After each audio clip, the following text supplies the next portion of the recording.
walking in them dead man shoes. Ain't no other way to get them blues, Lord. I seen you looking through them dead man's eyes, looking for troubles, and you're telling me them lies. Oh, make no mistake, I'll cut you right down to size.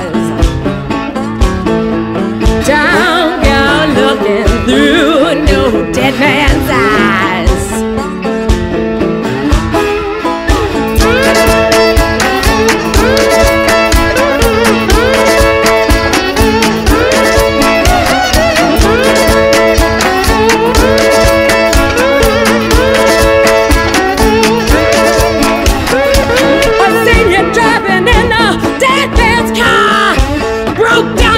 You won't get too far, Lord.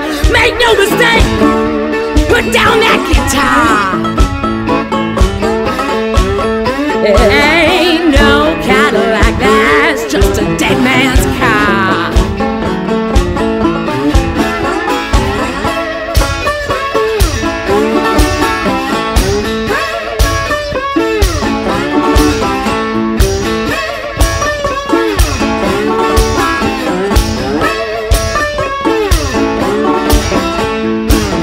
Try to kiss me with them dead man's lips.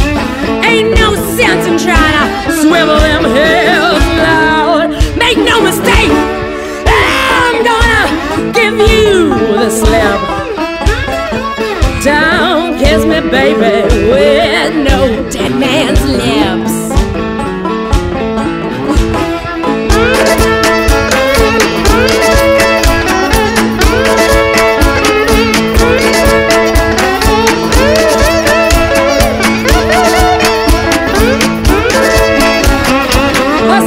Thinking with that dead man's head, smooth talking mama try to get you in bed, Lord. Make no mistake, I'll shoot you dead. Don't go thinking that I won't. Don't go thinking that I won't. Don't go thinking that I won't shoot you dead.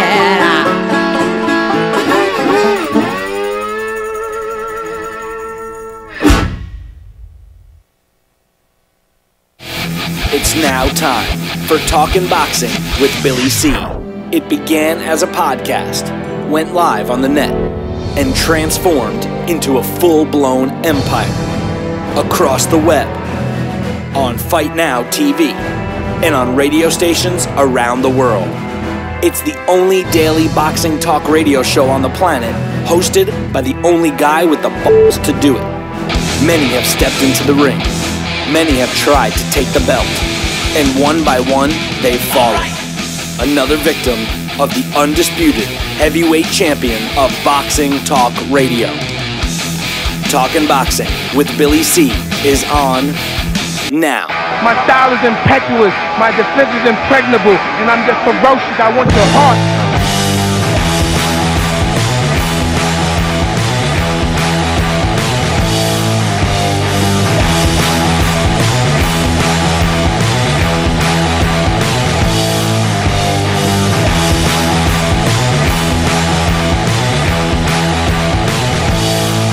And we're coming to you live from the Billy C studio in Lake George in New York. I'm Bill Calagione. Time for Talking Boxing with Billy C. Good morning, good day, good evening. Whenever you listen, I hope you're doing all right. We got a busy show scheduled for today. But first, today's show is being brought to us in part by The Gentleman Boxer. A great read. You know the deal. It's a story of Joe Grimm and some other great bantamweights of the roaring 1920s. Got to get this book, man. If you haven't gotten it, what the hell are you waiting for? If you did get it, get somebody else a copy. You can get The Gentleman Boxer where all good books are sold, including Barnes & Noble and Amazon.com. You can also get it by visiting our website, www.BillyCBoxing.com, and click on the fight poster. It's that simple, man. Check it out. It's the fight poster that says Gentleman Boxer. Get yourself a copy. If you like signed copies, let me know, and I'll hook you up with the author, Ian Grumese. He does a great job. The show's also being brought to you in part by the Titty Grab game. It's an adult break-the-ice game, and it's a great game, man. If you're looking to get a little something later on in the night, and you got some boys and girls hanging out, and maybe you're having a few drinks, the Titty Grab game is great to break out. Hey, if you're looking for information about the game, visit the website www.tittygrab.com. And, of course, today's show is also being brought to you in part by LDL TV and the Billy C. Hall of Fame weekend special broadcast we are going to be doing not one but two. If you're looking for information about that, we want you there. It will be for free. I'm not sure exactly which location the sports bar is, but I know it will be at Graziano's. You got to get involved, get your name on the list. We're going to be giving stuff away. Plus, we'd love to have you stay where we're staying at our hotel. We're going to be giving prizes away and having meet and greets and all that kind of stuff. So definitely get a hold of John at ldltv.com. Email him, John at ldltv.com. Coming up a little bit later, I got Emily Harney joining us. She's scheduled to join us. We got some news. All I'm going to say is $10 million. No, I'm not talking about the lotto. I'm talking about what Floyd Mayweather is, what he bet on the Super Bowl. I'll give you my thoughts on that. We had another injury. Jonathan Gonzalez is out of Friday Night Fights next week, but we got a replacement. I'll talk about. Also have some other information, including a WBC news update. Don King, people thought he was dead and buried and not a player anymore. Well, that's not true. He's moving and shaking with some of his previous fighters. I'll talk about that. Some funky ratings from the WBC. I wonder if Jose Suleiman is rolling over in his grave. We'll talk about that. A fight card that's going to be taking place in Montreal, pay-per-view on a webcast, which I totally am against. I'm going to bash that, so check that out. All of that's coming up a little bit later. But first, let's get some emails rocking and rolling here. I'll give a shout-out to my man Louie from L.A. and Stuart from the other side of the pond. They're the first couple of guys in the chat room, so if you're watching or listening via a stream, come on over to the chat room. It's on BillyCBoxing.com. Hey, speaking of YouTube, when I mention crappy streams, I always think of YouTube. But check out our other page. If you're a subscriber to our YouTube page, and or you're watching or listening or whatever, we have another page. It's called Talkin' Boxing, and check it out because they did a short. We filmed a short, few minute. Basically, I'm trying to end this discussion of Mayweather Pacquiao and why the fight has to be made.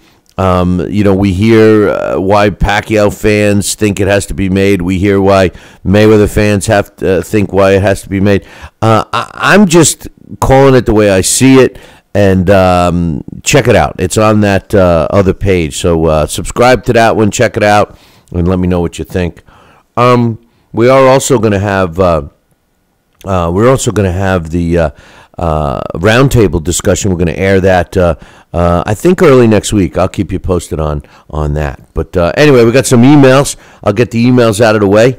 Then we got Emily Harney scheduled to join us in about 15 minutes or so. So don't go nowheres. Bjorn says, I'm not impressed with Mikey Garcia's performance or his choice of opponent in Juan Carlos Burgos. He's a good fundamental fighter, but he loses to either Pacquiao or Gamboa. They both have speed, power in both hands, and hit at angles with combinations. I don't see Mikey being able to handle really dramatic fighters of that caliber, and there's nothing on his resume that proves otherwise. Bjorn is usually pretty accurate with his comments, at least with me. I I guess he disagrees with my opinion of Mikey Garcia. Mikey Garcia, to me, has arrived. He's an elite fighter. As far as active pound-for-pound fighters, I'm not, big on that. But we do have him on our non-biased BillyCBoxing rankings. We do have Mikey Garcia cracking the top 10 in the pound-for-pound. So, obviously, with that said, I got to disagree with my man Bjorn. I do think that he's would be competitive. Now, my hang up with him fighting Manny Pacquiao at this stage is that he's got to move up 2 weight classes, man. He's got to move up 2 weight classes. I don't know if that's fair, but Gamboa, I think, would be a good fight. I like Yuriorkis Gamboa. You guys know I love Gamboa. But, he too is looking for big fights. He too is saying, I'll go up to welterweight, I'll do this. But he's not physically that big. I think the natural matchup for Mikey Garcia right now would be Yuriorkis Gamboa.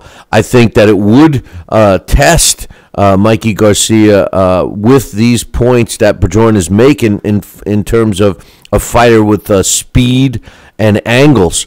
And good footwork. He left that out, but both of Gamboa and Manny Pacquiao have decent footwork. So now the thing about Gamboa that makes him a little, if I'm with Team Garcia, which makes him a little more attractive than Pacquiao. Not only is he a little smaller, but we've all seen Gamboa be susceptible to that flash knockdown. The thing I like about Mikey Garcia is that Mikey Garcia is a fantastic finisher, man. He gets you in trouble, and he's gonna take you out. He also doesn't rush. Now, when you see that, when you see him drop somebody and it's a flash knockdown, or he knows that they're not hurt or anything, he doesn't rush in and take any chances. But when his opponents are clearly hurt and in trouble, I think Garcia does close as well. So I like the fight. I happen to like Garcia against Gamboa. I do think that he will get by that test, and we'll have to wait and see. So appreciate the email, Bjorn. My next email is from Alex T, and he's got a couple of comments here. He says, hey, Billy C., it's tough when you see a guy who you really like go south, and that's how I feel about Gabe Rosado right now. I hear you, man. I was saying that yesterday on yesterday's show. I love Gabe Rosado, but like I said yesterday, I mean, let's call a spade a spade. Gabe Rosado, he's not throwing punches when he faces a guy that's got boxing skill and hand speed and a little bit of pop. He's all messed up. He goes in, he's in there close enough to deliver a punch, and then he'll get a jab in his face or something, and then all of a sudden it's like he has to reboot. And I think that when he gets to these higher level fighters, what we saw Saturday is what we see all the time. But I do feel like you do about him, Alex. He goes on to say, I give him props for facing the level of competition he's been in with over the last year, but I see almost no way he can continue to box because of the way he bleeds in every fight. He says, I don't know what he can do about it at this point. Style-wise, he's almost good enough to get to the top 10 to the top of the mountain, but sadly I think he's probably done as a legitimate threat. Before I go on to your other thought, he has fought the best opposition. It's really hard to argue that. And as far as that eye, yeah, I mean, look at Israel Vasquez. He was bleeding on his walk out. Toro Gotti, he was bleeding. As when they were putting Vaseline on his eye. The walk to the ring. If a fly landed on his eye, it would burst it open. So, I mean, yeah, that's what happens when you get the same eye get damaged time after time. Plus, remember the original damage to that eye was caused by a headbutt. So, and it's a gash, man. They say, oh, yeah, the scar tissue heals harder. Well, it's true. The scar tissue is harder on your skin. but on either side becomes weaker. So it just opens up in another spot. So now you have a wider and wider gap. But anyway, Alex T's got some other thoughts. I'm going to take a quick break, and I'll finish his thoughts, when I get back. If you're in upstate New York and you need a trucking company, then you need Roselli Enterprises. Roselli Enterprises is trucking at its finest. They have it all. Dump trucks, dump trailers, walk-in floors, flatbeds, flowboys, tankers, loaders, and a full line of roll-off containers for any job, big or small. Roselli Enterprises is also the source for all your sand, gravel, and topsoil needs. Visit them on the web at RoselliTrucking.com or call 315-433-5115. That's 315-433-5115 and tell them Billy C sent you. Are you ready, America?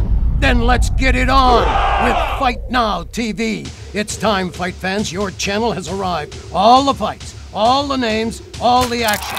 From world-class boxing events to mixed martial arts showdowns and other combat sports matchups, Fight Now TV delivers the hits and more.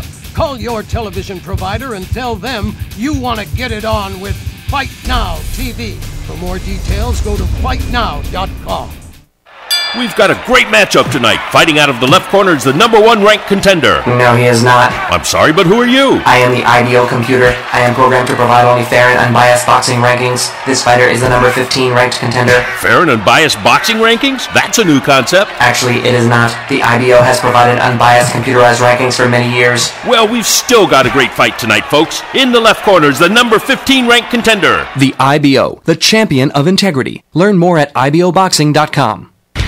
Check out BillyCBoxing.com now, or feel the wrath of the mighty mustache. Oh, that hurts. Why are you doing that to my face? I hate you.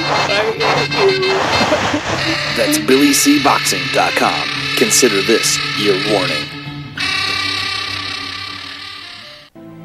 As a young boy, all Billy C dreamed about was one day having his own catchphrase. And we're back. And we're back. One boy, one dream, one day, everyone will say. And we're back. And we're back. And we're back. And we're back. And we're back. And we're back. Catchphrase coming soon to a theater near you.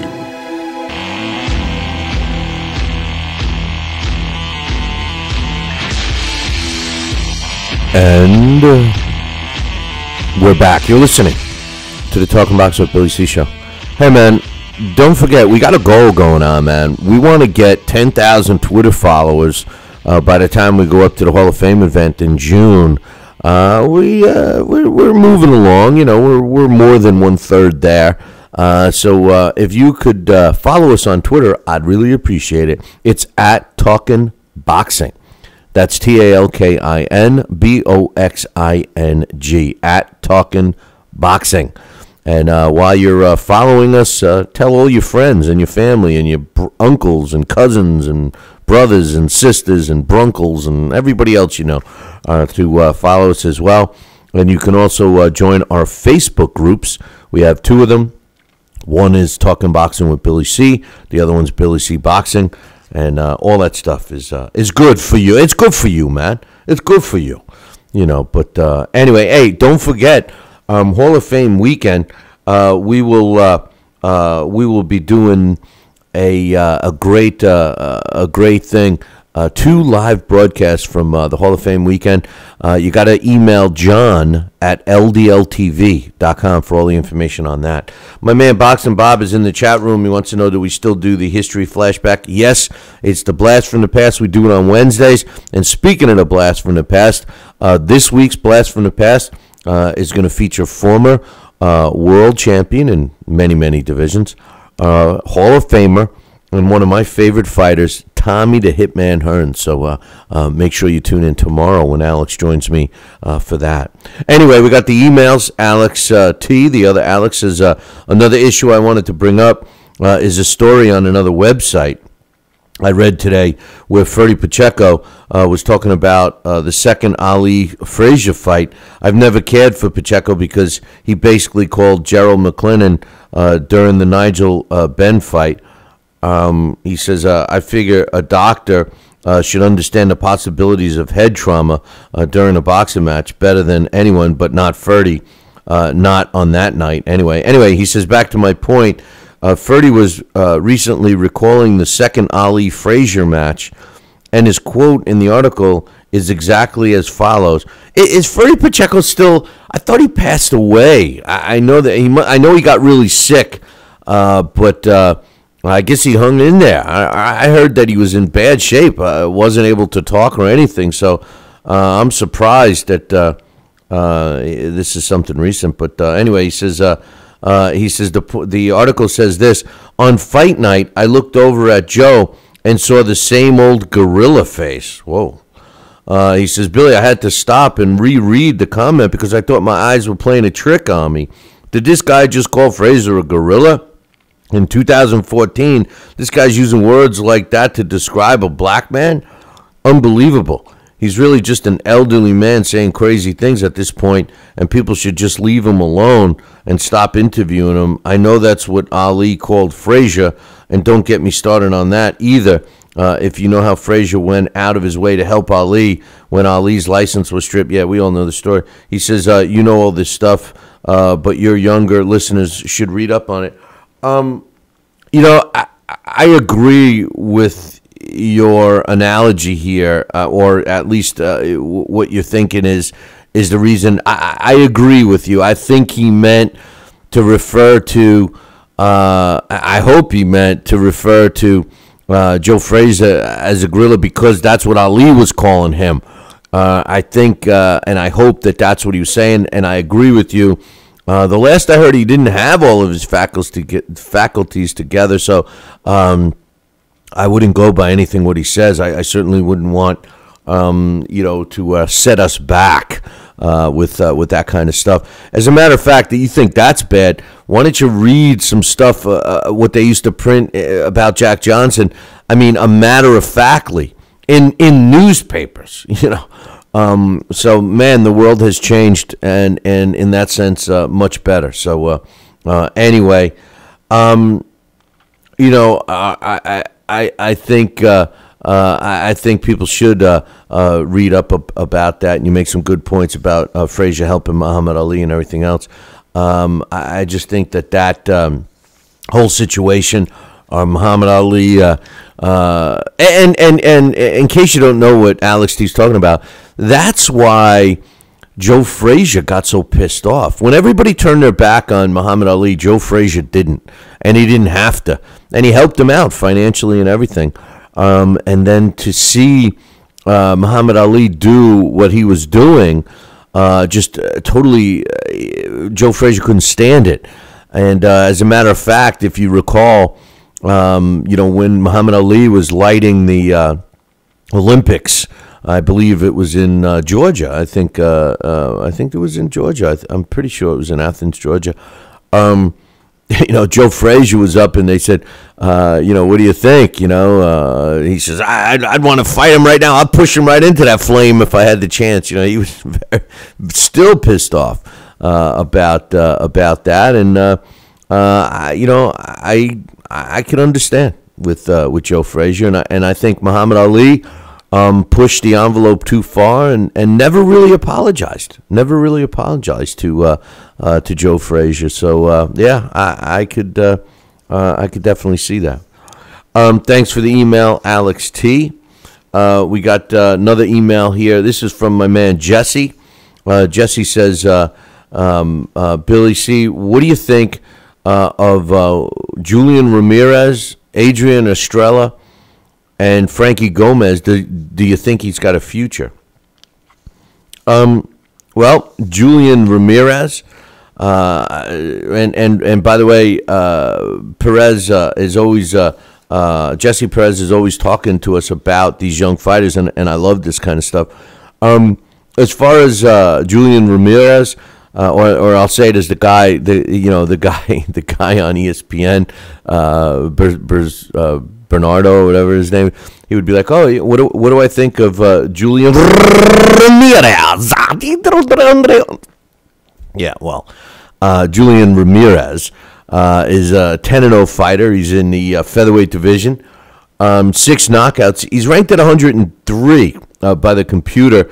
He's 20 years old. What would I say with this guy? Well, his last fight was actually the toughest fight of his career. He's only got 10. So, I mean, we can't expect too much. We're in this, either fight fans want to see young fighters get tossed in where, contenders too quick, or it's completely the opposite, and we end up with a guy like Deontay Wilder who's never been tested, and people love him. So, we need a happy medium. And my advice and what I think about Julian Ramirez is don't rush the kid. He's only got 34 rounds under his belt as a professional with 10 fights. He is in with Team De La Hoya. His manager is Joel De La Hoya. So I think that Ramirez is going to be a really good prospect to keep an eye on. As far as Adrian Estrella, I think that this guy's got more to lose right now because in terms of being rushed too quickly. I say that because he's in the super featherweight division. He's already ranked in the top 35 by the computer. And I'm saying by computer rankings. I'm sure one of these sanctioning bodies have him up there a little too high, but he's 15-0. But here's the thing: he's got 15 knockouts, so he's an exciting fighter in the super featherweight division. He's out of Mexico. I think that this guy is going to be rushed. And the reason why is because he's already ranked pretty high for a guy with 15 fights. Normally the magic number is 20 fights. When you get to 20 fights, 20 wins, that's when you start moving around in the rankings, in the world rankings. And this guy's actually ahead of schedule, I think. He's 15-0 with 15 knockouts. He hasn't even had 50. He's got 55 rounds as a pro.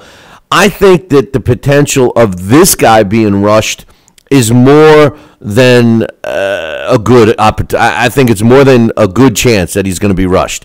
I think some offers are going to come in now. I think that he's a selling point because he's 15-0 with 15 knockouts. He has a couple of really good wins, blowout wins. He knocked out Luis Carlos Martinez, an experienced fighter, knocked him out in 1 round. And I think the best win that he's had to date was against Cesar Vasquez, blew him out in 4. Cesar Vasquez was 25-2.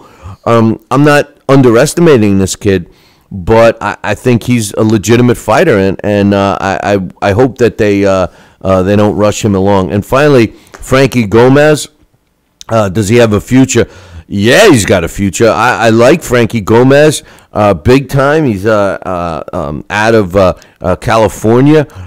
He's 16-0 with 12 knockouts. He's in the welterweight division, in a tough division. The computer's already got him ranked number 89. He's only 21 years old. 5'8", 70-inch reach. 5'8". Even though it's a welterweight division, he's still a little short. But his style is he's a come-at-you type fighter. 54 rounds as a pro with a 75% knockout ratio. I think his last 2 fights were good wins. He beat Prince Doku Jr. Really quickly, 1-round knockout. And prior to that, he beat Leonard Lane in a 10-round fight. He's also got wins over Manuel Leyva and James Hope. I know their records don't look great, but they're both very tough fighters. I think he does have a really good future, but again, he's only 21. He only has 54 pro rounds. I think that Team Gomez should continue with the progression that they've been doing, increasing it a little bit at a time. I think this is a really good prospect. I just hope they don't rush him. There's got to be a catch-22. I say don't rush them, and then you'll hear me say, well, they've been feeding them cupcakes. There comes a time you got to eat a few cupcakes, and then you got to progressively increase your level of opposition. That's different than a steady diet of cupcakes for 25 fights, because you don't know what you have after 25 fights.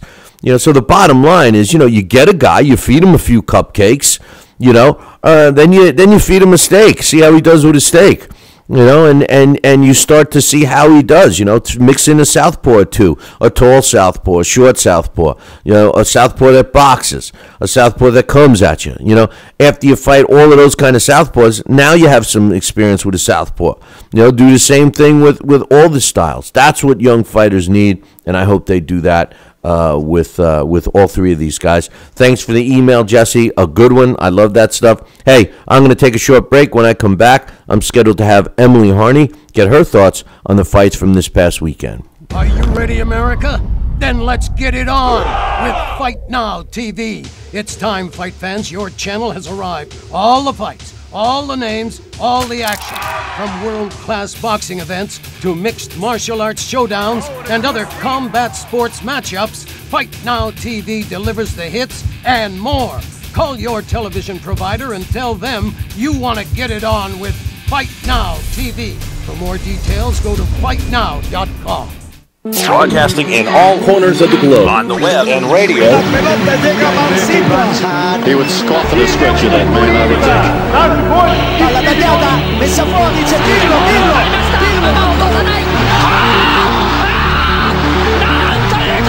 You're listening to Talkin' Boxing with Billy C. From upstate New York and the good old US of A. Boxing is here to stay because we are here to stay. The best 2 hours of boxing talk on the airwaves. Hey, fight fans, check out KOFantasyBoxing.com. KO Fantasy Boxing is boxing's only trademarked fantasy game. Check it out, www.KOFantasyBoxing.com. And we're back abruptly. You're listening to the Talkin' Boxing with Billy C show, and you're watching us on the Fight Now television channel. Glad you could join us. If you don't have Fight Now in your sports channel lineup, then you're missing the boat, man. Really. You got to call your local television provider and tell them that you want Fight Now right now. It's that simple. Pick up the phone and call. All the information about the channel can be found on their website, www.fightnow.com. And I want to welcome the Fight Now audience that should be joining us right now. Or at least probably in about a minute from now, because our commercial cut off in the middle. But fear not, because joining us right now is more important. My girl Emily Harney joins us. What's up, Em? Hey, how are you? Not too bad, not too bad. You warm? Haha, that's funny. It's freezing. What's going on with right this? now because I'm inside, but no. I mean, even school's cold. Yeah, it's terrible, and it's getting it's not going to get any warmer till the weekend. But I kind of like warm is like what, 30? Yeah, no, yeah. But that's what I mean. You walk outside, it's 20. It feels like it's summertime. But anyway, Mikey Garcia last weekend fought Juan Carlos Burgos in a business-like manner type fight. Listen, I like Mikey Garcia. I think he's a blue-collar, bring-your-lunch pal to work kind of a fighter. He doesn't make mistakes, and he didn't make any on Saturday. What's your thoughts on his performance and, the level of opposition? Some people were critical of that. I thought it was perfect. What did you think? Well, I think the level of opposition was right where it needed to be for him at this point. I think the fight got a little bit lackluster for the probably television and ticket-buying fight fans, but for somebody like that, for myself and you, I think we got, we saw what we needed to see from him. We want to see this kid, or I want to see this kid continue to be able to move forward and prove himself with every opponent that's in front of him, and he did that the other night. I don't think he won over a lot of fans, though, based on his lackluster performance, from a fan's exciting point of view. In terms of skill and what he needed to do, he did it. Right, and that's you. Listen, I don't disagree with you. I think that that's the key when you're talking about entertainment value and stuff. And I would like to see all fights that were knockout, drag-out fights. I really would. Unfortunately, sometimes we don't get them, and I think with Mikey Garcia, I think his not rushing and being calm, cool, and collective goes too far. Like even when, like I was saying earlier, I thought that he had a knack for, knowing when to go in for the kill. Like he is a good finisher when he is in that position, but he's also happy just taking a win on points too. Absolutely. And he's, like you said, he's that kind of laid back kind of fighter that's content once he kind of finds his zone to just kind of go through the motions of what he needs to do to win the fight. I think people expect at that weight level that they're going to see those knockout, drag-out fights, and I'm sure that's what HBO is hoping for, too. And, your promoter puts it out there like it's going to be that prior to the fight, and you don't get that. So I just think, fans were probably expecting a lot more entertainment versus a skill clinic that he put on. They're talking about possibly two opponents for him. Manny Pacquiao's name is being mentioned, and also Yorikis Gamboa. I don't think it's fair for Garcia to be mentioned with Pacquiao. I mean, after all, it is a few weight classes above where he's at. But the Gamboa fight, I would like to see. What's your thoughts on both of those fights? I feel like everybody throws Pacquiao out there. Yeah. It's either Pacquiao or Mayweather. Why not? I mean, who do you want to fight, Pacquiao or Mayweather? Why? Because they're going to pay you the most money. Right. Exactly. I don't think he's ready for that. And you're right. Totally different weight class. You're going to have to come up, and I just don't think he's there yet. But I like the Gamboa fight. I think that is a more push button kind of fight because I think Gamboa will be able to push his buttons and force him to fight a little more, I guess, feisty. I think Gamboa has the ability to do that with him, and I think that could be a good, exciting fight. The heavyweight fight, Bryant Jennings against Artur Spilska. And I'm a big fan of Jennings, and I know you've shot him. You've been you've seen him fight live, and I actually thought that he looked tentative, unlike he's ever looked. As a matter of fact, I thought he looked slower than he usually did, and I was I guess I chalked it up as him just having some respect for Artur Spilska and the fact that he had some pop behind his punches. What was your assessment of his performance? Well, I think he may have still been trying to feel out where he was at. This was a big fight for him. Going into this fight, I thought Spilska really had a good possibility of beating this guy. And I like Brian Jennings. I think he has a technical skill, but sometimes I wonder about that killer instinct with him. With Spilska, I don't really, up until the other night, I didn't have that question in my mind. I think he always knew how to go in for the kill. But they're both on HBO for the first time. This is a huge showing. So, I would think in some form or fashion that would weigh on your mind. And with Brian Jennings on Saturday night, that might have been it, where he was a little bit off, I guess you could say. But, I mean, he won the fight. He looks, great in terms of what you want to see in a heavyweight fight right now. But for him, I just expected a little bit more oomph. I saw, I agree. I expected a little more because how much I like him. But I saw his accuracy wasn't good. Now, I don't know if, we should chalk that up as Spilska, being elusive, which I don't think he is. I think he's a one-dimensional fighter as far as skill set goes. I thought Bryant Jennings well exceeded Artur Spilska. And I really thought, I mean, he stopped him, but I thought it would be sooner. I thought Jennings wasn't accurate with his punches. He was holding back, it seemed. He didn't go in for the kill. He didn't have that.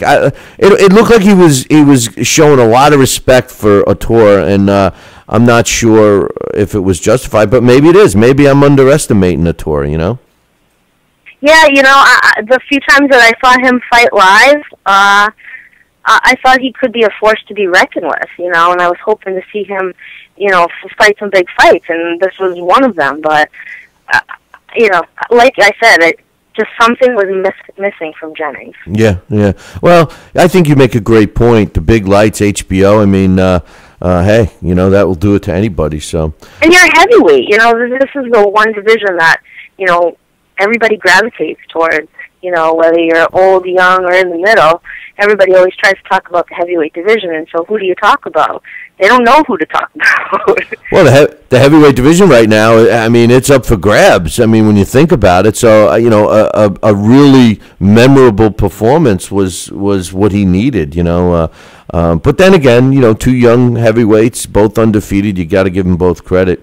Lamont Peterson fought a tough Derry Jean on Saturday in Washington. Lamont Peterson, I don't know what happened with the way everybody looks at him. I think he's an extremely talented fighter.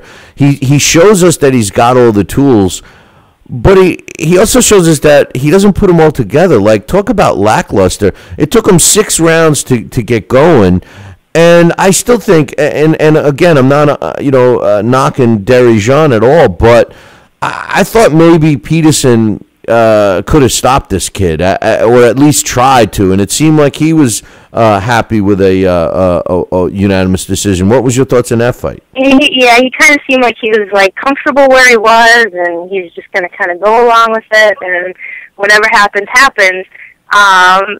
Like he already had made plans, like, I'm going to win this fight, so I don't really need to be exciting. They're going to love me no matter what, and I'll be gravy. I'll get the win. And yeah, he got the win, but I don't think he won over many people. I'm glad HBO was on, to be honest with you, because I expect more. And I think the hype, from the media and from his camp prior to, him being where he is right now, I think people believed in that. And I don't want to put him in a category with Adrian Broner, but, if you get your name out there, people expect, greatness out of you, and they see good things happen, and then you have a lackluster performance. And they're like, I'm not going to spend the money. I'm not going to spend the money to watch you on HBO or Showtime or whatever you're fighting on. I'm not going to spend the money to come watch it in a live seat. So I just don't think he won over anybody the other night fighting the way that he did. No, I agree with you. And Jean's fans were more vocal when he was doing well. In the junior middleweight division, Jermell Charlo fought Gabe Rosado. It's kind of a bittersweet thing because I like Gabe Rosado. I love his attitude and stuff, but I got to give Charlo a lot of credit. I mean, this kid came. He showed that he has it all. He's smart. He's got hand speed. He's got some pop. I was impressed because this obviously Rosado was the toughest opponent he's ever faced in Charlo. Rosado was the toughest opponent Charlo ever faced. What's your thoughts on that fight, and where do you think Charlo's going to go from here, and where do you think Rosado goes from here? Well, I liked both of these guys going into this fight. Charlo is somebody that probably within the last year I've become more familiar with, and who he is as a fighter, and I think he's a very smart fighter. I think he was very underrated, and I think people were surprised the other night. But you can't rule anybody out, that you just don't know about, because those are usually the guys that are most dangerous. But I don't know where Gabe Rosado goes at this point. Is this his second loss in a row? It's like third or fourth. He's okay, yeah. But he's been fighting all top opposition. Plus, he fought 3 fights in the middleweight division that he lost, all 3 in a row. So, he's finally back in his own. It's just. I think we all expected a little bit more out of him, or maybe a little bit more longevity in his career. And, fighting the guys that he's fighting, who he should be fighting at this point in his career, it's just not faring well for him.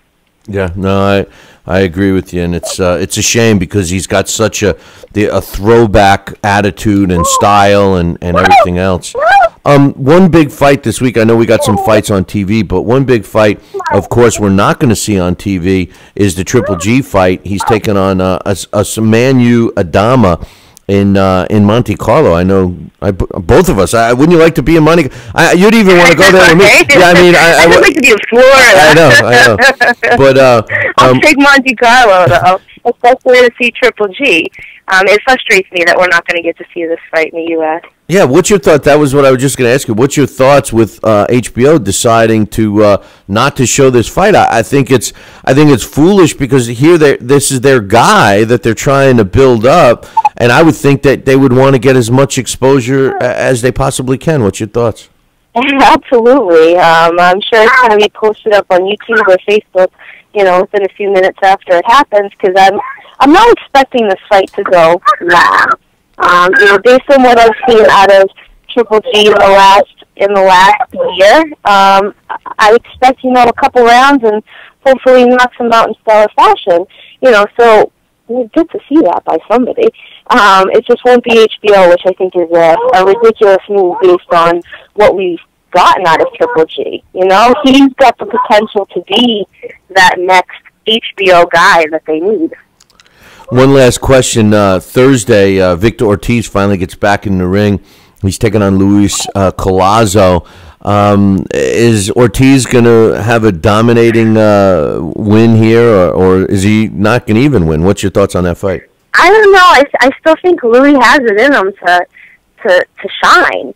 I think there have been a few opportunities in his career where he has gotten the short end of the stick, but I'm hoping and I really believe that this is his potential to get back in that mix and, give it one more go, or maybe a few more goes. I don't really know what he's got left in him, but I think he's getting Victor Ortiz at a good time. I could be wrong, but that's my feeling. Yeah, I'm curious to see. Victor Ortiz is involved with some business ventures and all this other stuff. And it was questionable whether he even wanted to box to begin with. So, like you, I'm interested in seeing what happens. But anyway, listen, Stay Warm agrees that the big mistake HBO is making with not showing that Triple G fight. To be honest with you. Listen, I got some more emails. I'll start reading those right now. Destro says, hey, Billy C, it was hard to keep up with all the boxing on Friday. I was switching between Showtime, ESPN, and Fox. Showtime did Showtime have fights on Friday? I think he meant Fox and ESPN on Friday, and then Saturday it was Showtime and HBO. But anyway, he said it was really hard to keep up with other things. He's speaking of Showtime. It pissed me off when Showtime brags about having the best boxers or their ratings, because truth is, it was HBO who made household names out of 90% of the Showtime superstar boxers. People forget that.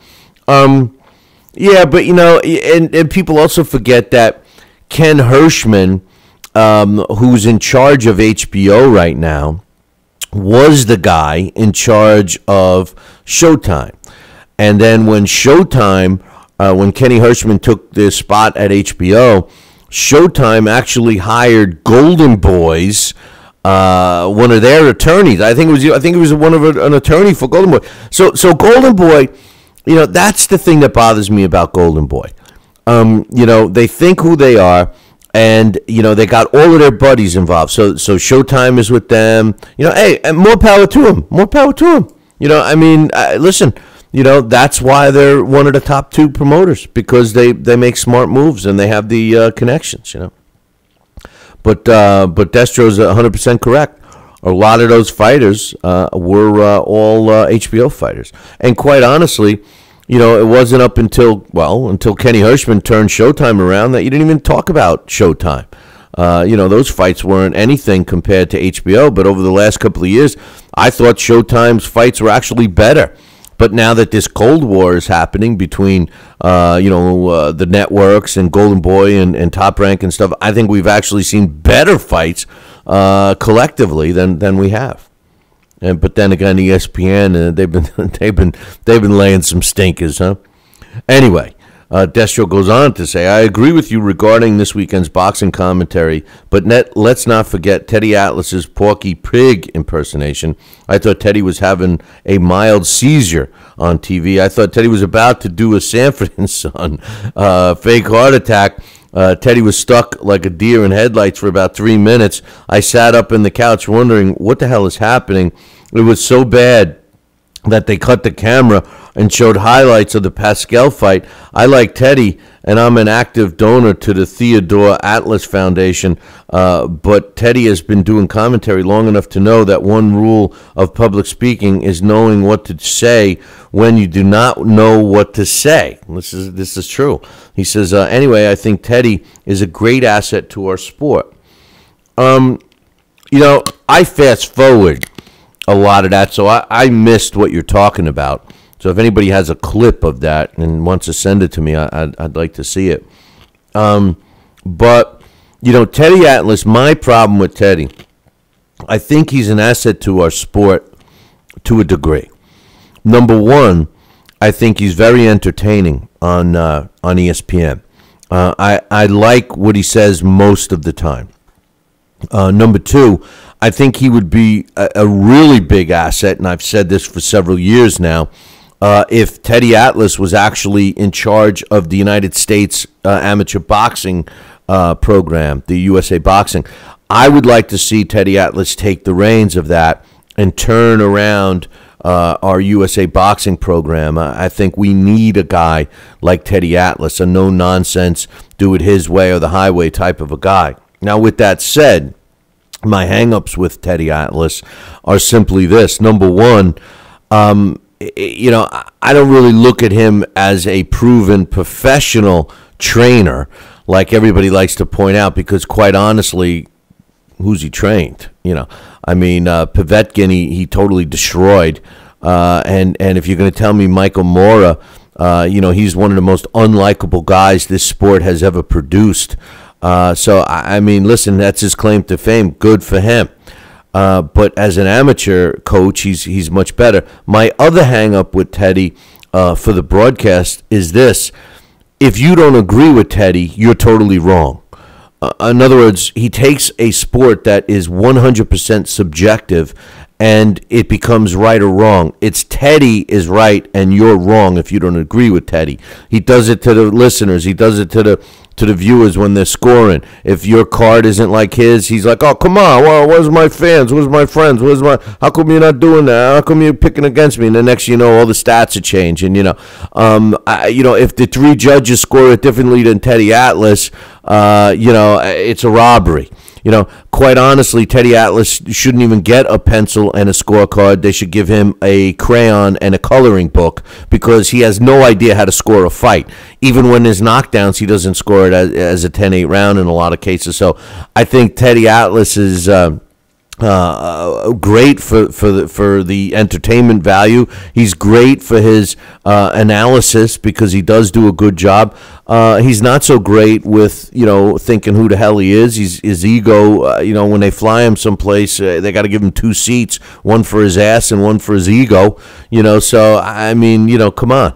I think the best thing that he could do for our sport would be to control USA Boxing. Anyway, that's my thought on Teddy. Nothing against Teddy. I happen to like him, and I support a lot of things that he does.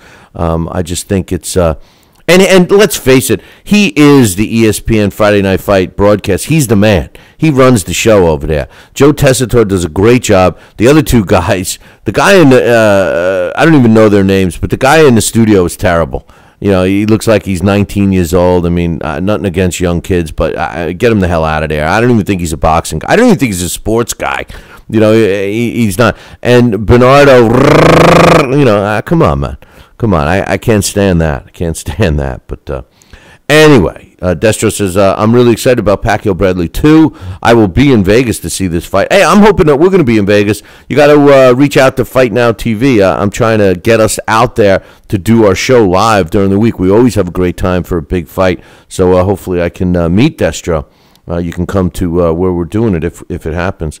He says, I think it'll be much better than the first. I'm curious to see how they will market this fight, as to who will be on the left side of the fight posters and who will walk in to the right last and who will sit in the red corner.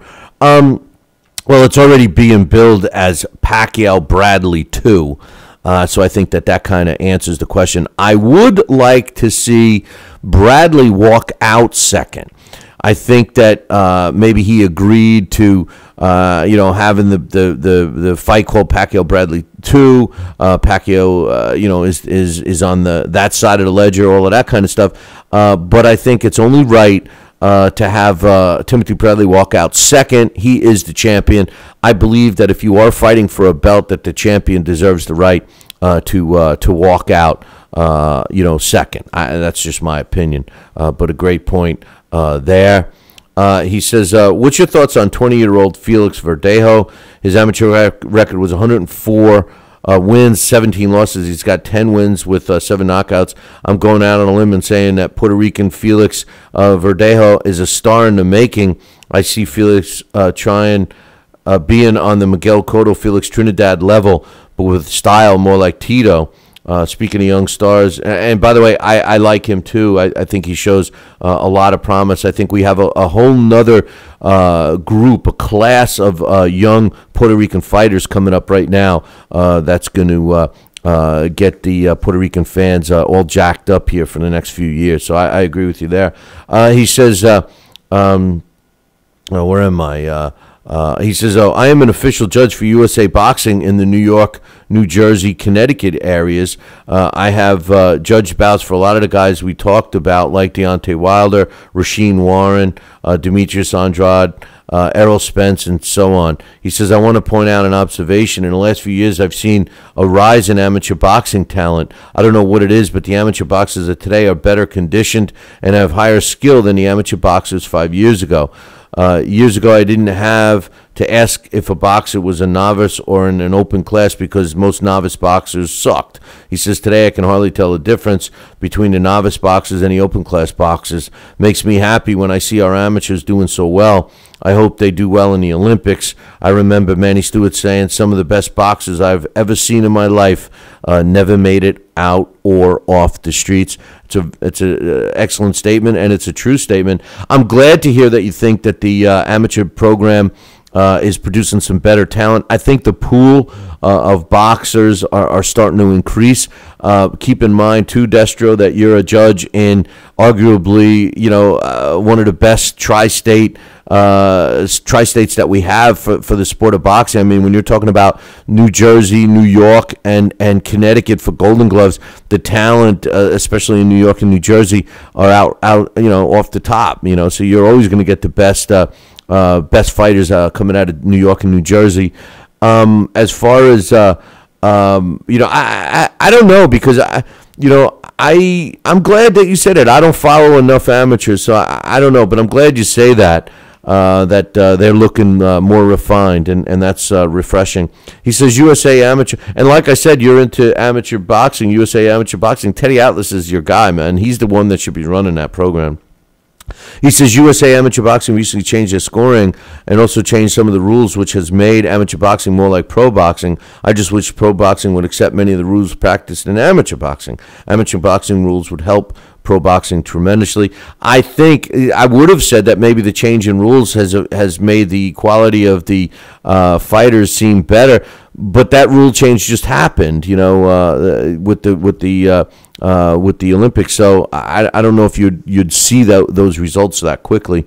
He also says the annual USA Boxing Golden Gloves has started in some states and will soon start in others. I hope that your listeners who are boxing fans can make it out to at least one Golden Glove event.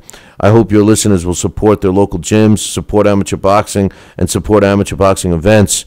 Chat with the amateurs. Tell the amateur boxers how well they did, whether they won or came in second place in the bout. I agree with you, Destro. It's important. Keep these kids interested in it. We need that pool of fighters. And I like the amateur finals. I love the Golden Gloves. As a matter of fact, we are scheduled to do the Florida Golden Gloves tournament in March. So I'm looking forward to that.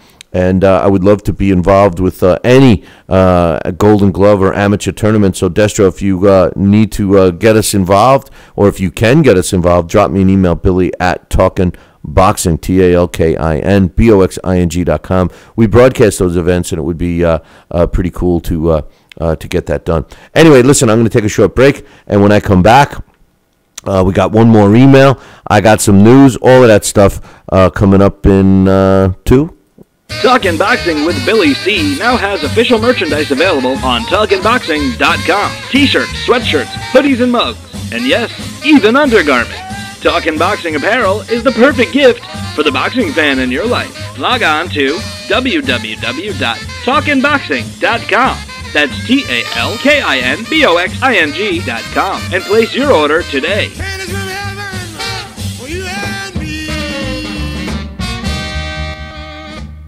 Join us here for 2 hours as Billy and the gang do what they do best. Every time I start talking about boxing, a white man got to pull Rocky Marciano out their ass. Rocky Marciano was good, but compared to Joe Louis, Rocky Marciano ain't. It's Joe Louis's ass. Joe Louis was 75 years old when he fought. Huh? What? We're supposed to be talking boxing. It's Talking Boxing with Billy C. As Billy C sits here in the multi-million-dollar Talkin' Boxing Studios, sipping a fine wine before you're even out of bed, you should be thinking, damn, I wish I had a mustache like his. It's the Talkin' Boxing with Billy C show. He's Billy C, and you're not. Sucks to be you. Now let's dig into our archives and hear a rare interview when Billy C first became the champion of boxing talk radio. Hello, Billy C. As the new champ, can we ask you a few questions? Why, certainly. Okay, your fans would like to know how you and your corner have successfully walloped the competition. We're not ordinary people. We're morons. Anything else? I'm a victim of circumstance. Did your success finally come when you made the show 5 days a week for 2 hours? What do you think? I'm trying to think, but nothing happens. Now, please tell the listeners what you've learned from making it this far. Certainly. If at first you don't succeed, keep on sucking till you do succeed. Great words of wisdom, Billy C. Keep up the great work as the undisputed People's Champion with your show, Talkin' Boxing with Billy C. Any last words to anyone who's listening? This is your fault, you bonehead.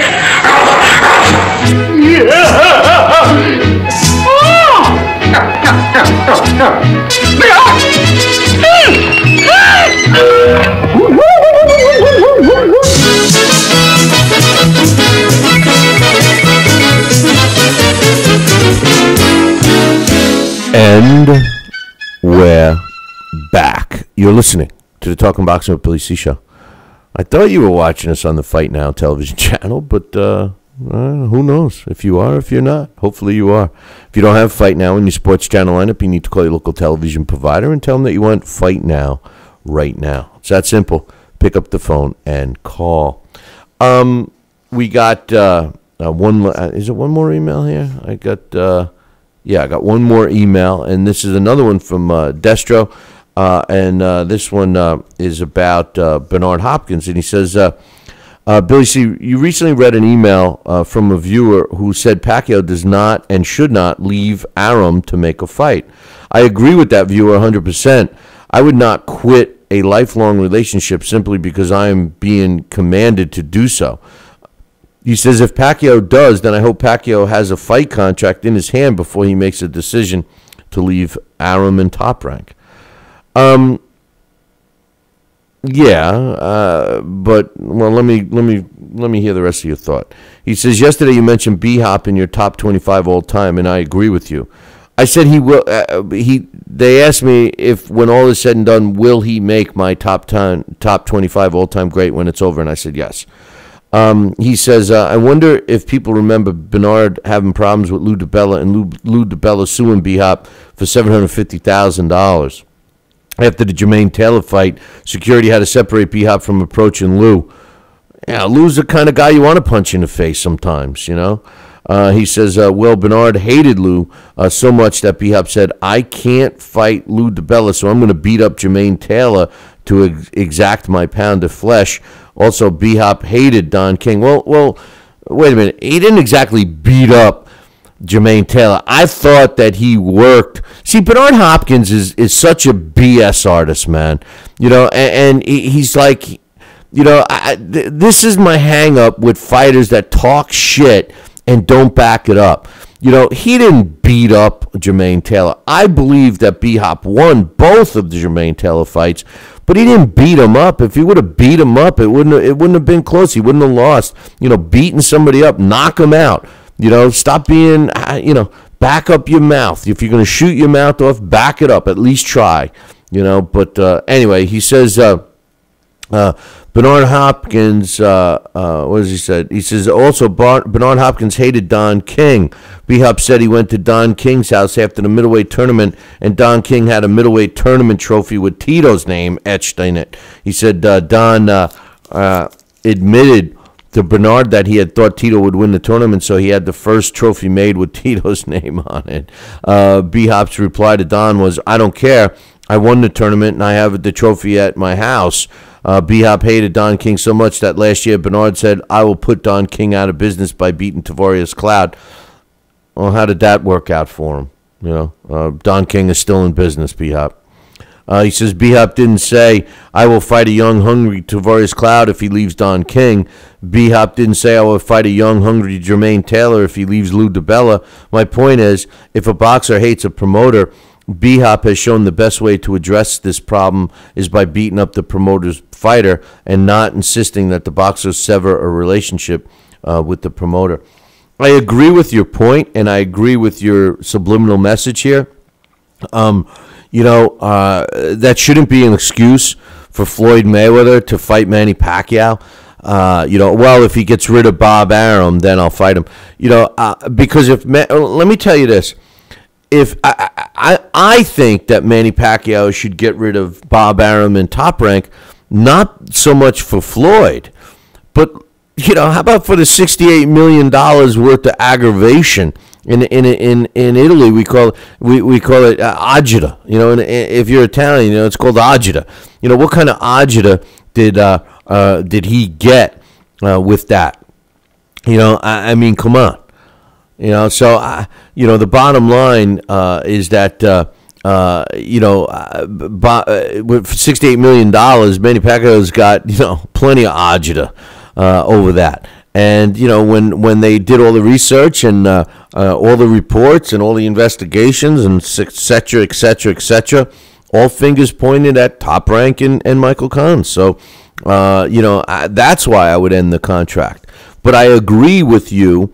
With your main point that, if Mayweather is going to make all these excuses, Manny Pacquiao, why would he break a relationship that he felt comfortable with? I don't know if he still does or not. And just to make the fight, well, maybe 100 million reasons, why. But I think it's just an excuse. I think it's just another excuse from Floyd, but that's just my opinion. Thanks for the emails, Destro. Good stuff, and everyone, thanks for the emails. If you take the time to send me an email, I will take the time to read them. So, and that's your best bet, is to send me an email versus leaving it at any other place. I wanted to talk about some news. Let's get some news going here. Floyd Mayweather Jr. Has reportedly bet $10 million on the Super Bowl. He's picking the Denver Broncos to win. I scraped up $100, and I bet it on the Broncos too. Floyd's going to win the bet. You heard it here first. Floyd's going to win $10 million, and I guarantee you he will brag about it. He will tweet it. He will Instagram it. He will Facebook it. Whatever he does, he's going to show everybody with all his money and his winning bet and tickets. But if Denver loses, I guarantee you, as sure as I'm telling you that Denver's not going to lose, I guarantee you Floyd won't say anything. That's what gamblers do.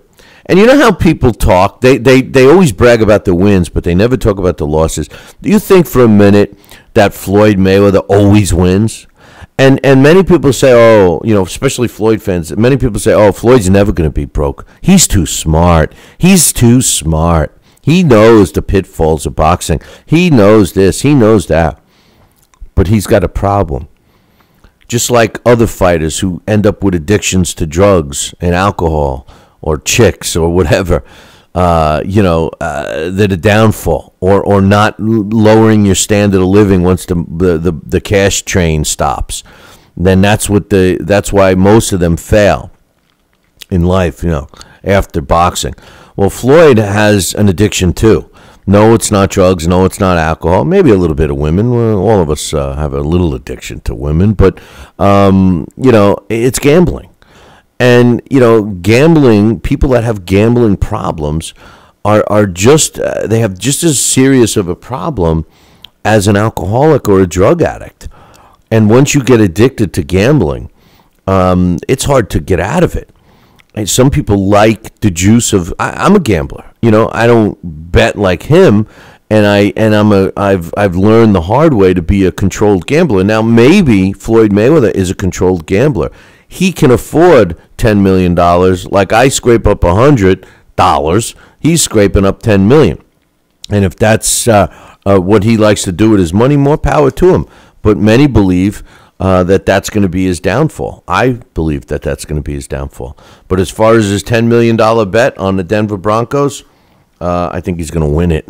So, anyway, the WBC is looking like they're going to be appointing Mauricio Suleiman, Don Suleiman, or I should say Jose Suleiman's son, as the new commander-in-chief. I guess they're going to know within the next couple of weeks, so we'll keep you posted on that. But some other WBC news that's got me scratching my bald head. Julio Cesar Chavez Jr., the new rankings were released yesterday. And Julio Cesar, maybe today. Maybe I got him today. I don't know if they were yesterday or today. I got them. I saw them in my email box today, so they were probably released yesterday. Julio Cesar Chavez has moved up to the number 1 position at super middleweight. He was rated in September at the number 2 position in the middleweight division. Now, remember, September 28th, he fought Brian Vera the first fight, and they fought at the light heavyweight weight class. Remember, the fight was 170. He weighed 172.4. That's a light heavyweight. My question is how the hell does the WBC, how the hell does the WBC rank him number 1 at super middleweight when he's never fought at super middleweight? He's never fought at super middleweight.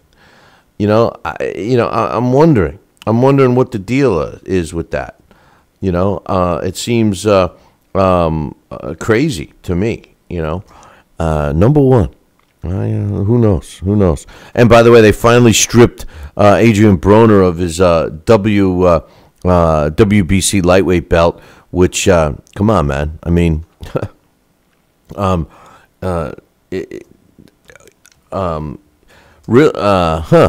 telling me that it's on. I don't see that it's on. But anyway, he's talking to me about. I have a guy in the chat room. But anyway, Don King. I'll give you an update on him in a second. Speaking of gambling, Triple G. If you want to bet Triple G, you gotta. This is crazy stuff, man. You gotta bet 7,000 to win 1,000. Basically, you're betting $700, 7-1, $700 to win 100 against Triple G. And if you bet Adama, you're getting 3,000 to win. So the over/under has been set at 8.5 rounds, and that's plus 180. Under, you're laying 240 on that one. So anyway. We got some other news. The Nevada State Athletic Commission said they're not going to select a replacement for Keith Kaiser until April. So we'll keep our eyes on that. Remember Firat Arslan? He just got knocked out by Marco Captain Huck this past weekend. Well, he says, despite being 43 years old, he says that he's continuing. He's continuing his career only if he can get a shot at only if he can get a shot at a world title. So I don't know how they're going to finagle that, but anyway. And speaking of Huck, he says, his team says, he didn't say, but his trainer said that if they got a fight with Vladimir Klitschko, that they believe Captain Huck would knock him out. I say this, if Captain Hook can knock out Klitschko, why couldn't he knock out Povetkin? Klitschko knocked out Povetkin. right? I mean, come on. Be real. It looks like the Miguel Cotto and Sergio Martinez fight is just about done. It's just about signed, sealed, and delivered. We should be knowing for sure about that, the June 7th date at Madison Square Garden. It should be all signed, sealed, and delivered by the weekend, it looks like. So keep your eyes peeled for that one. On Friday Night Fights, Jonathan Gonzalez, who they bill as a middleweight, he injured himself. So he won't be on next Friday's Friday Night Fights. He was scheduled to fight Norberto Gonzalez, and he backed out of it because of his shoulder. He injured his left shoulder, and they immediately, a couple hours later, came back with a replacement. So now Norberto Gonzalez will be taking on Roberto Garcia on Friday Night Fights. So it's still going on. The show is still going on. So apparently they had John Jackson was another name that they were considering to put in his place, but instead they signed Garcia. So did you catch the Association for Ringside Physicians, what they're doing with the TRT stuff? Did you see the announcement with that? They released a statement concerning the TRT, and which is stands for therapeutic. Oh, that's something else. Where is it? Testosterone replacement therapy. The Ringside Physician Organization, ARP, or the Association of Ringside Physicians, I should say, released a statement today. They said the incidence of hypogonadism regarding the use of testosterone replacement therapy, TRT, in professional athletes is extraordinarily rare. Accordingly, the use of an anabolic steroid such as testosterone in a professional boxer or mixed martial artist is rarely justified. Steroid use of any type, including unmerited testosterone, significantly increases the safety and health risk to combat sports athletes and their opponents.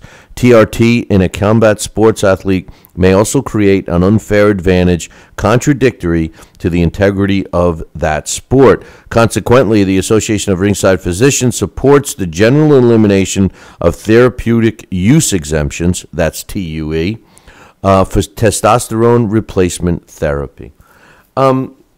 Just the other day, my man Alex Papali was talking about this, and I think this is I think, and now I'm not up to date on this as much as I'm not as up to date on this as much as like Alex Papali is, but I think that the Lamont Peterson situation was this. I think that this is what they were trying to do a TRT situation with him. I'm not sure, but I'm pretty sure. But anyway, yeah, my man Joe is telling me I'm going to take. I know it's a little early, but I'm going to take a short break right now. I'll be back in 2, and when I come back, I'll open up the phone lines for all the people watching on the stream or listening on the radio dial. Talking Boxing with Billy C. Every week, 2 hours of the best boxing talk on the radio. I have a bunch of questions, Donnell, right? If you feel like you want to, you can answer for JD first. Why will you win? JD Chapman, why will you win? Baby Holmes will get sick and get hit by a train that day on the way to the fight, or he might have diarrhea, he might have the flu, he might throw up. One of his eyeballs might fall out that day, and I might get lucky. Talking Boxing with Billy C. If you want your voice heard on Talking Boxing with Billy C., then call our hotline at 845-228-8710. Leave a voicemail, or you could just tell Billy C that you like his mustache. Should I ask you your opinion about this idea? I'm just trying to give you the encouragement. Listen, all I need from you is to make sure you don't hang up on people. And if we like your call, we'll play it back on the air. Billy, you have the knowledge and wisdom of boxing because of what you do and how well Leave you your do name, it. hometown, and what you think of the show. 845-228-8710. We want to hear you. Hey, fight fans, check out KOFantasyBoxing.com. KO Fantasy Boxing is boxing's only trademarked fantasy game. Check it out, www.KOFantasyBoxing.com. Select your own gym, your own fighters, track them through a season that can last from 3 months to a year, depending upon which league you join. You got to check this out, man. www.KOFantasyBoxing.com. Join it today. Again, www.KOFantasyBoxing.com, and tell them Billy C sent ya. The one, the only, Don King. Makes me feel good, Billy, to have you, the #1 show in the country, talking boxing with Billy. So I invite each and every American that's listening to this great show to tune in, because we want you to be there with Billy and me. Now back to Talking Boxing with Billy C. He may not have an Excellence in Broadcasting award, but the night's still young. And he's got martinis. So you never know what may be by morning. It's Talking Boxing with Billy C. Talking Boxing with Billy C.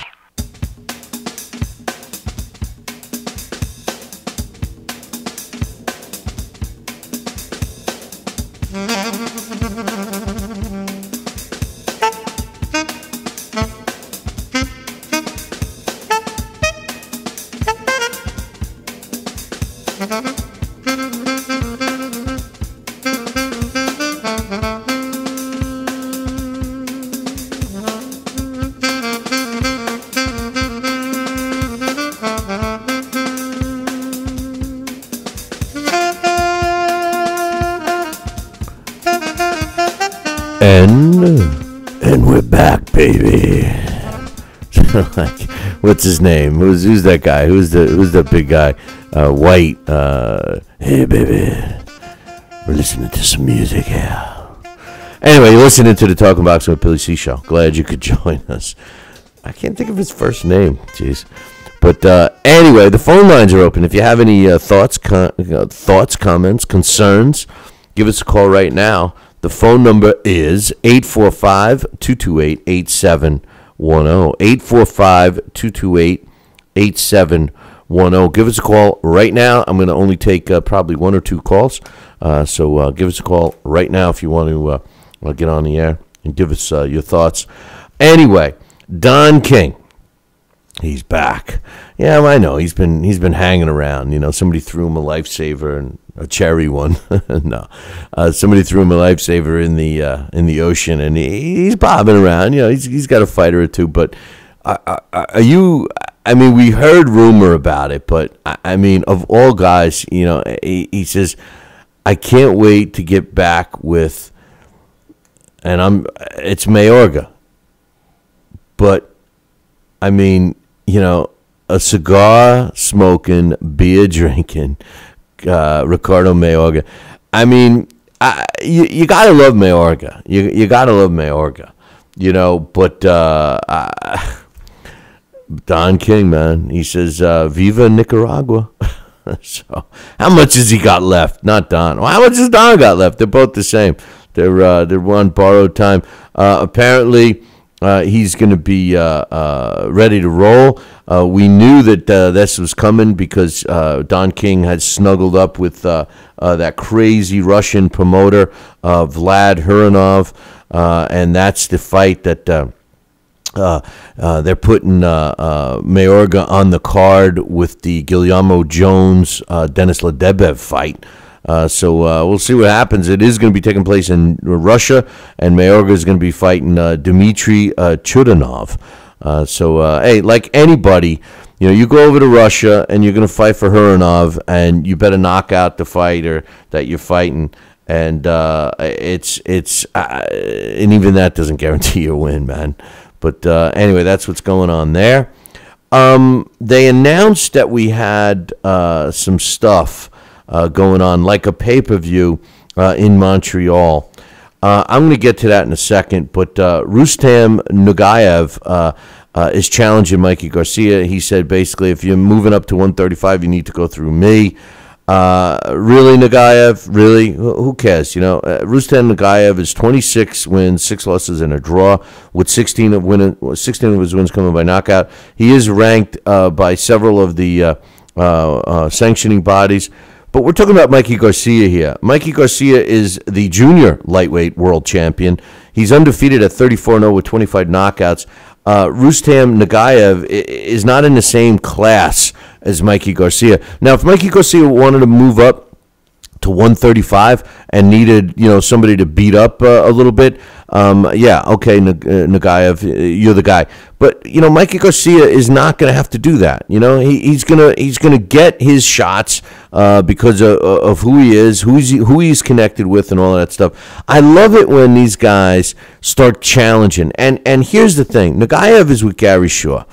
I tell you guys this all the time. Nothing against these promoters personally, but they're all a bunch of wannabes in a sense where they don't want to write any money. So they're fighters and they're publicists, and everybody else has got to try and go get them fights when the promoter should be doing this. Gary Shaw should be making this fight. Gary Shaw should be sitting in the offices of Top Rank trying to sell this fight to them.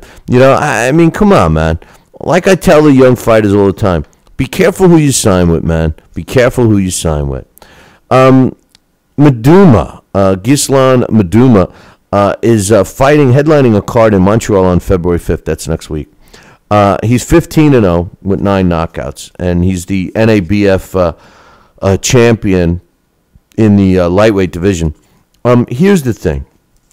They're talking about this new technology that they call a webcast, which is a joke. But this is one of my biggest pet peeves.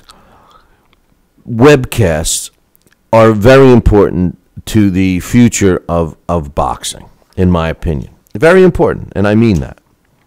But you should not have to pay for them. This one, they're trying to sell for $15, and they're making up some website and something like that. Here's the deal. Webcasts, are not worth $15. They're not worth... I shouldn't say that. The fights themselves are probably worth it. But the hierarchy of what we're expected as fans, we should not pay for a pay-per-view at all. No pay-per-view. I don't care if it's $1.99, $4.99, $9.99, or $19.99. Get the picture? It should be 99 cents. I still don't want it. Pay-per-view, any amount of money for a webcast is BS. We can't have it. I believe that webcasts are what we used to call network television. And I believe that all club shows should be available on a webcast. And I believe that the promoter should pay a quality production team to do it. When we do an event, when LDL TV does an event that I call or something like that, it's done professionally. They have 3 or 4 cameras, depending upon the venue. They have instant replay. They have all that stuff. Little logo of the promoter in between rounds and all that stuff. It's a professional television quality, high-definition broadcast. And we do them for free. Now, the promoter has to pay the production company, but, that's where the problem is. You see, these promoters think that you, the boxing fan, are just going to pay because, there's millions of people on the internet, and if they can capture just a small percentage, they're going to be rolling in the dough. But and I know, that you don't want to fork over a penny. I know that from my own podcast. We sell our podcast for $15 a year, and people don't do it because they can get the show for free elsewhere. The internet seems to be a place where no one wants to pay for anything. I get it. So why not go to the old-fashioned way? The promoter that used to, like a promoter that used to promote, remember when promoters used to, have a fight card coming up and you'd see fight posters all around and you'd hear people talking about it, and the fighters themselves would be visiting people, and you get this interest going and stuff. None of that happens anymore because promoters have become lazy pieces of garbage. All they want to do is they want to sit back and collect money. Then when nobody buys tickets because they don't know about the event, they say, and I'm saying they meaning the promoter, they say, boxing's dead. It's not like it used to be. No, what it's not like is that we don't have any real promoters anymore.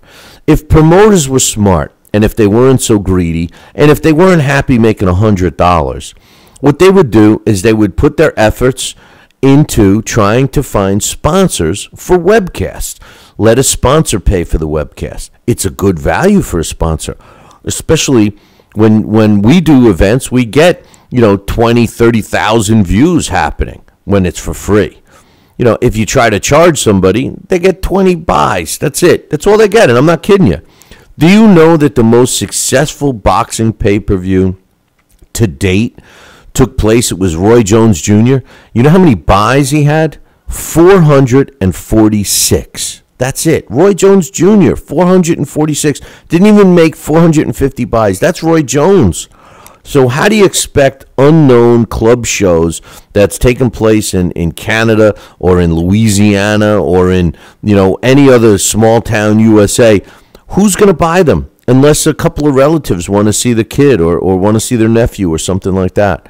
What has to be done, and it would be for the good of our sport, is that we need to have these promoters think outside the box and do their friggin' job. Go out there and sell some advertising and put on the webcast. Why? Because now we can get to know these fighters. I'm not going to pay $9 for some club show for mismatched fights. I'm not going to do it. The hierarchy should be this. Webcast for free. Then you have television, which I'm going to call regular television, even though it's cable, but ESPN, Fox Sports, NBC Sports, those channels. That's regular sports, regular TV, right? Then you got the premium channels. Those are a little more. Those are the better events. So the club shows are on the webcast. The ESPN, Fox Sports, and NBC Sports. More popular fighters, maybe ranked fighters and what have you as main events and stuff like that. That should be on there. Then you get the cable networks like the major cable networks, premium, like Showtime and HBO. They should be championship type fights, bigger, more glamorous fights. That's what they should be. And then the pay-per-view bouts, the ones that we're actually paying for, should only be the biggest and best fights. And listen, it's fair. We're paying for the cable service anyway. You're paying for ESPN and NBC Sports Channel and Fox Sports. You're paying extra for all of that anyway. You're paying extra for HBO and Showtime. Why do we got to get fleeced more? Do you realize that boxing fans are even though we're not the largest number of sports, when you break down all the different sports, boxing isn't the largest number, but do you know that we're the most fleeced? We're the fan that's taken advantage of the most. Think about it. You can watch football, NFL football, baseball, basketball, hockey on regular television. You could tune it in on a radio station. You can watch it anywhere for free. And get all of this coverage. You can't do that in boxing. They don't charge you an extra couple of bucks to get your game. I mean, okay, you can buy an NFL ticket and get all the games if you want that. But, boxing is the only sport that's fleeced in every single corner of the game. And it's bullshit. And the whose fault it is? Promoters like this Eye of the Tiger management, who's actually trying to charge us $19.99 to watch a club show. It's called greed. It's called bullshit, and you got to stop paying for it. Anybody that goes to that 3-letter site and pays $9.99 to watch a club show, it's ridiculous. You're making a big mistake. You're shooting yourselves in the foot. Anyway. Today we got an opportunity to actually cut the show a little short because of the Fight Now issues that they're having.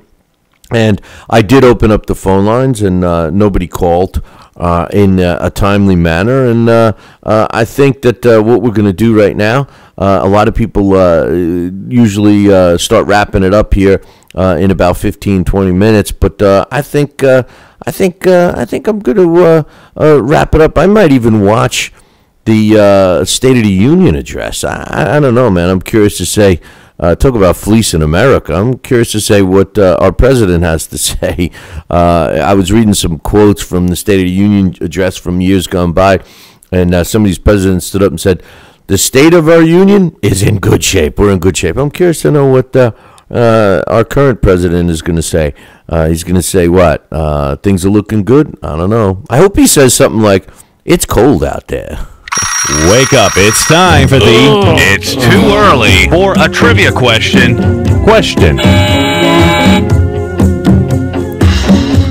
The reason why I say I hope he says it's cold out there is because then I know he's telling us the truth, at least for one thing, right?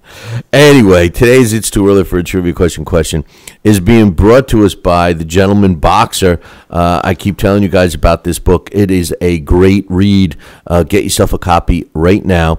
You can pick up a copy of The Gentleman Boxer where all good books are sold, Amazon.com, Barnes & Noble, etc., etc., etc.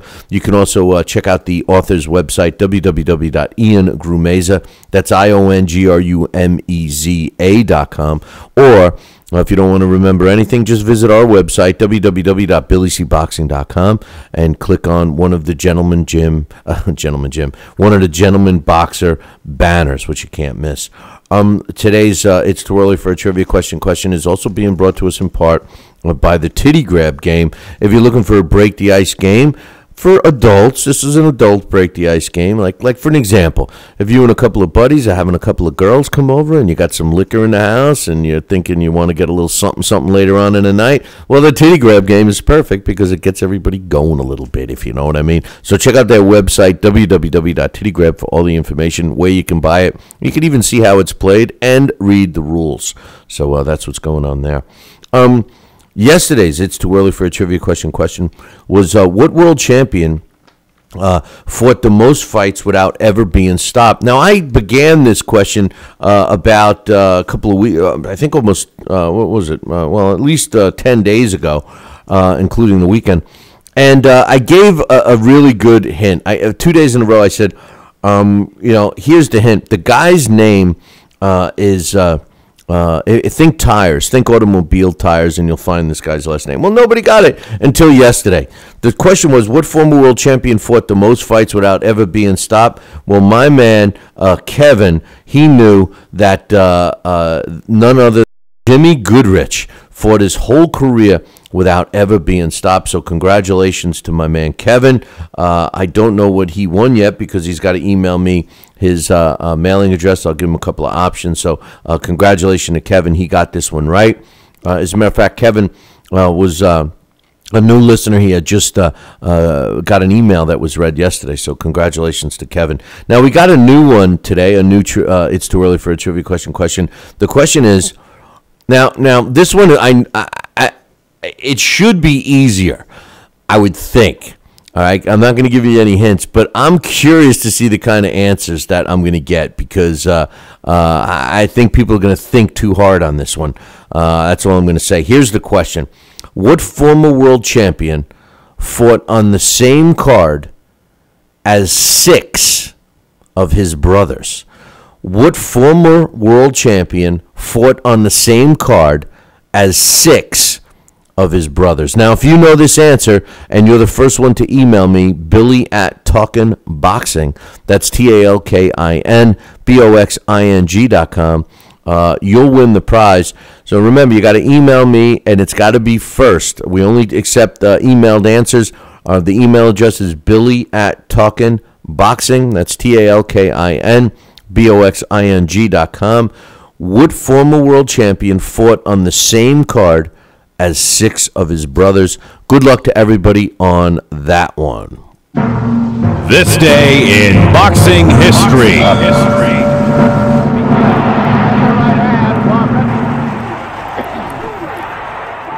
And finally, this day in boxing history. is being brought to us by LDL TV and Billy C. Our Billy C. Hall of Fame induction weekend broadcast specials.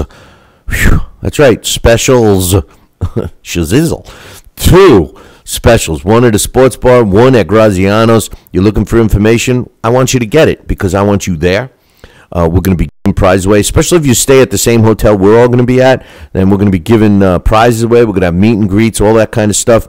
But here's what you got to do. You got to get a hold of John at ldltv.com. Drop him an email. Find out the information. John at ldltv.com. And he'll hook you up with all the information. Billy C's International Boxing Hall of Fame weekend specials taking place this June. So email John at ldltv.com for the information there. On this day, January 28th in 1995, Costa Tszyu knocks out Jake Rodriguez in the 6th round to win the IBF World Junior Welterweight title, and that took place in Las Vegas on this day in January 28th, 1995. On this day in 1978, Alexis Arguello knocks out Alfredo Escalara in the 13th round to win the WBC World Junior Lightweight title, and that took place in Puerto Rico. On this day, January 28th in 1944, Bo Jack and Sammy Angot, both future Hall of Famers, fought to a 10-round draw at Madison Square Garden in New York City. On this day, January 28th in 1949, Kid Gavilan wins a 10-round decision over Ike Williams, 2 more Hall of Famers in their fight at Madison Square Garden in New York City. Incidentally, they would fight again a couple of months later, and Kid Gavilan would win that one as well.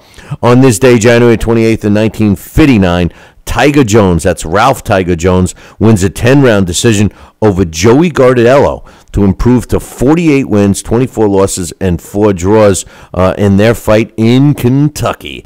And finally, on this day, January 28th in 1974, Muhammad Ali wins a 12-round decision over Smokin' Joe Frazier to retain his NABF heavyweight title and to improve to 43 wins, 2 losses in their matchup at Madison Square Garden in New York City.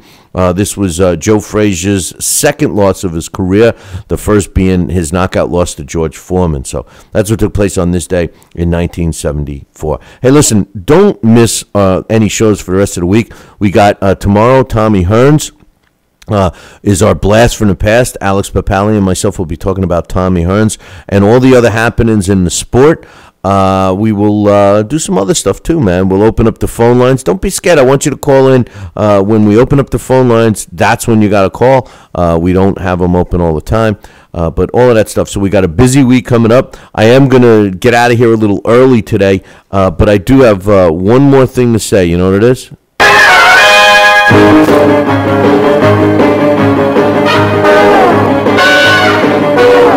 Make sure you tune in tomorrow evening, same bat time, same bat channel. And that channel is the Fight Now channel or BillyCBoxing.com. Check it out. We'll see you tomorrow. Ciao, baby.